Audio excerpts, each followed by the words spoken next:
Hoy nos vamos a Navarra, a Zugarramurdi. Un nombre que, bueno, que ya de por sí evoca cierto misterio, ¿verdad? Totalmente. Tenemos aquí una serie de textos, de notas, que nos pintan una historia muy potente. Brujería, la Inquisición y ecos extraños que parece que siguen ahí. Eso es. La idea es intentar desgranar un poco qué ocurrió, qué pasó de verdad en el siglo XVII, que fue tremendo, y por qué se sigue hablando de Zugarramurdi como un lugar embrujado, por así decirlo. Pues sí, vamos a meternos en este viaje que tiene tela. Venga, el punto de partida, según vemos aquí, es 1609-1610 más o menos.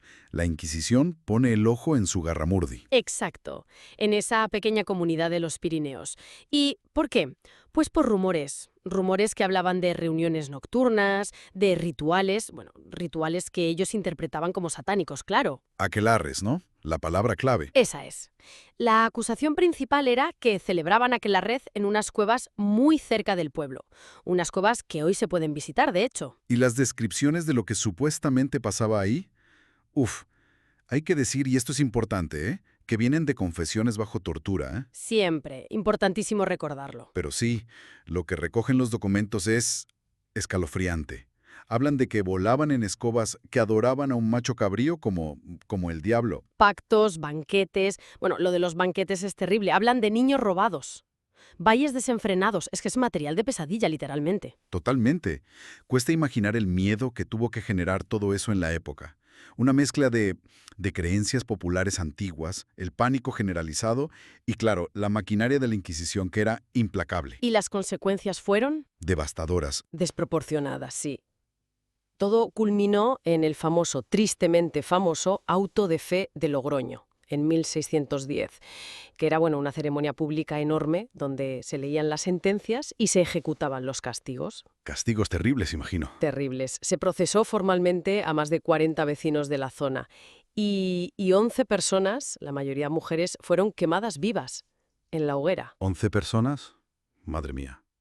Para un pueblo tan pequeño como Zugarramurdi, tuvo que ser un golpe brutal. ¿Se sabe algo de ellas? ¿Nombres? Sí, las fuentes mencionan a varias, pero destacan a una mujer, Graciana de Barrenechea. La señalaban como una de las líderes, digamos, de esas supuestas prácticas. Graciana de Barrenecha. Vaya. La tragedia fue de tal magnitud que dejó una cicatriz enorme en el pueblo, en la memoria colectiva. Un trauma que de alguna manera parece que no se ha ido del todo. Y ahí conectamos con el presente, ¿no? Porque lo que sugieren estos papeles que tenemos es que ese horror, esa historia tan oscura, de algún modo sigue presente. ¿Cómo? ¿Qué pasa hoy en Zugarramurdi? Pues mira, sobre todo se centra en las cuevas, el escenario original, ¿no? Los relatos actuales, los testimonios que recogen estos documentos, hablan de gente, visitantes y lugareños, que escuchan como susurros, pero no saben de dónde vienen. Susurros. Sí, y también sombras. Sombras que ven pasar de refilón, fugaces.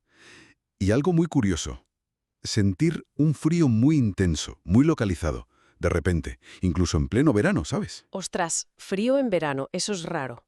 Sí. Muy raro. Y la creencia popular, claro, lo relaciona directamente con las almas de las brujas, de las mujeres que ejecutaron, que siguen allí, penando. Claro, es la explicación más directa, ¿no? Y aparte de estas sensaciones, estos susurros, ¿hay algo más? ¿Tangible? ¿Algo que se vea? Pues sí, hay testimonios recurrentes, según leemos, sobre la aparición de Graciana de Barrenecha, precisamente. De Graciana, la que quemaron. Esa misma. La describen como una figura de mujer, vestida con ropas oscuras, con una mirada muy penetrante.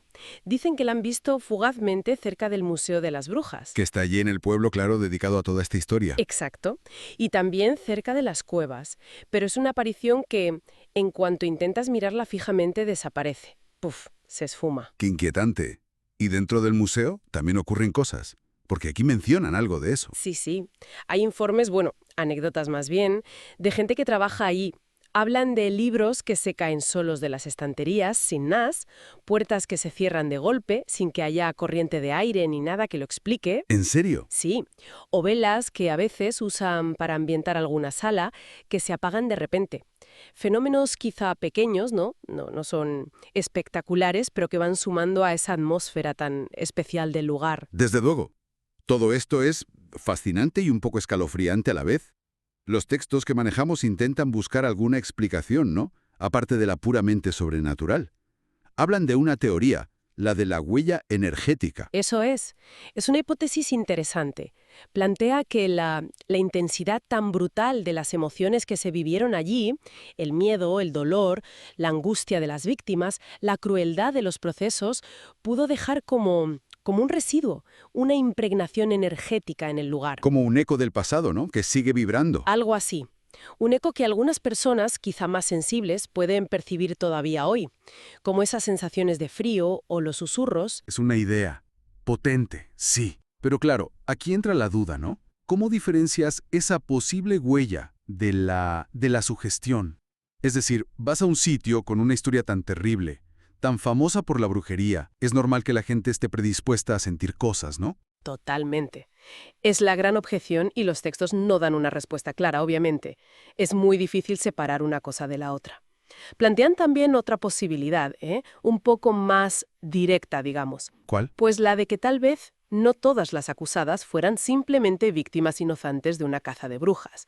Quizás algunas sí que practicaban ciertos rituales antiguos, creencias paganas o intentaban conectar con ciertas fuerzas o energías. O sea que algo de verdad podría haber en las acusaciones originales, aunque magnificado y distorsionado por la Inquisición. Exacto. Y que en ese proceso quizás pudieron invocar o despertar algo que de algún modo sigue vinculado a Zugarramurdi. Una presencia o una energía que no es solo el eco del sufrimiento, sino algo diferente. Entiendo. Entonces, lo interesante de todo esto es cómo Zugarramurdi parece tener como un doble legado, ¿no? Por un lado está la memoria histórica, el trauma de la persecución, que es innegable y que puede manifestarse de muchas formas, psicológicas o energéticas, como decíamos. ¿Sí? Y por otro, está esa posibilidad más misteriosa, aunque no probada, claro, de que hubiera algo más en esas prácticas originales, algo que quizás sí tenía una dimensión sobrenatural, por llamarlo así, y que sigue ahí latente. Justo. El lugar parece vivir en esa tensión constante entre la historia documentada, que es brutal, el folclore que ha crecido alrededor y estos fenómenos inexplicables que se siguen reportando. Es un crisol muy particular. Donde el pasado se niega a quedarse quieto, ¿no? Se siente muy presente. Muy presente. El peso de la historia allí es casi palpable, dicen. Sin duda. Un lugar donde la historia se resiste a ser solo pasado. Los hechos, como decíamos, brutales. Los testimonios de hoy, numerosos y persistentes. Así que la pregunta que nos dejan estas notas, y que quizás es la reflexión final perfecta para dejarla en el aire, es ¿qué creemos que pasa realmente allí? Buena pregunta. ¿Son fantasmas de verdad? ¿Las almas de las víctimas buscando quizás descanso? ¿Es esa energía residual del trauma? ¿O es más bien el poder de nuestra propia mente, la sujeción colectiva alimentada por una leyenda tan potente y tan oscura? Pues, ¿quién sabe? La respuesta, si es que hay una sola, seguramente sigue ahí, oculta, quizás entre las sombras de esas cuevas de Zugarramurdi. Ahí queda eso, un misterio que perdura.